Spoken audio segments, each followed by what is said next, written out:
2024 যেখানে ঢুকেছিলাম 2025 সালে সেম জায়গাতে ঢুকছি ভাই, মেমোরি রিভিজিট হচ্ছে পুরো। তখন ওয়েদার আরো মানে বেটার ছিল। হ্যাঁ ওয়েদার তখন সত্যি। দুপাশে উঁচু উঁচু দেবদারু গাছের জঙ্গল এবং তার মাঝখান দিয়ে প্রশস্ত রাস্তা চলে গেছে সোজা হাড়িম্বা মাতার মন্দিরের সামনে অবধি। হাড়িম্বা অ্যাকচুয়ালি রাক্ষসী ছিল, বাট হিমাচলের মানুষজনকে দেবী হিসেবে পুজো করে। ভীম আর হাড়িম্বার বিয়ে হয়েছিল মহাভারতের সময়, সেই সময়কার মানে একটা রেফারেন্স আছে এই মন্দিরটার মধ্যে আর কি। অ্যাকচুয়ালি হিড়িম্বা এবং তার ভাই হিড়িম্ব একটা জায়গায় থাকতো, মানে এইরকম কোনো একটা জায়গায় গুহার মতো থাকতো। তো ওরা একটা প্রতিজ্ঞা করেছিল যে হিড়িম্বা একটা আর কি প্রতিজ্ঞা ছিল যে আমার ভাই হিড়িম্বকে পরাজিত করতে পারে তাকে আমি বিয়ে করবো। এটা প্রতিজ্ঞা না। আরে কে বল রাক্ষসদের ধর্মের আছে কি যে হিড়িম মানে ভূপতিকে মারবে সে পরের নিক ভূপতি। তো তার হচ্ছে মানে ভীমকে মেরেছিল তো, ভীমকে মেরেছিল বলে ও হিড়িম্বাকে বিয়ে করতে হয়েছিল। ও সেই টাইম থেকে বেঁচে আছে।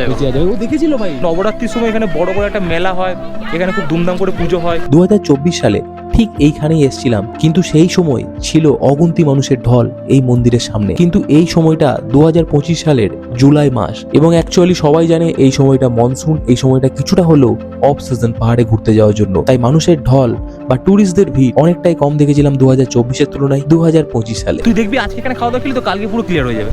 পাহাড় ডাইজেস্ট সিস্টেম স্ট্রং করে দেয়। পাহাড়ের জল খুব ভালো, জলই মেডিসিনের কাজ। জল কেন, এয়ার কোয়ালিটি ভালো না? Air quality. পাটাকে পুজো করা হচ্ছে আর একটা পাথরের উপর পায়ের ছাপ তো ওটা। বৃষ্টি যা পড়ছে ভাই, ভালোই নেমে গেল।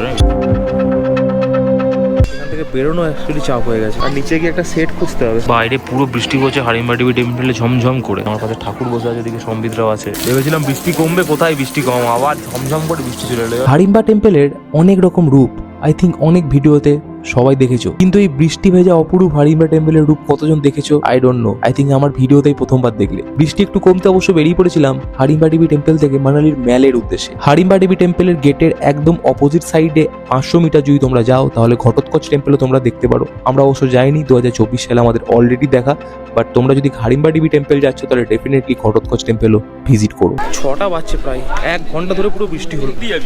আর এখান থেকে যাওয়া যায় নিচে। হ্যাঁ গেটটা দিয়ে বেরোনো যায়। পুরোপুরি এখনো কমেনি, এখনো ঝিরঝির করে বৃষ্টি কিন্তু পড়েই যাচ্ছে। মনে হচ্ছে আবার নেমে গেছে রে। এটা করে কিছু গিফট টিফট লাগবে নাকি?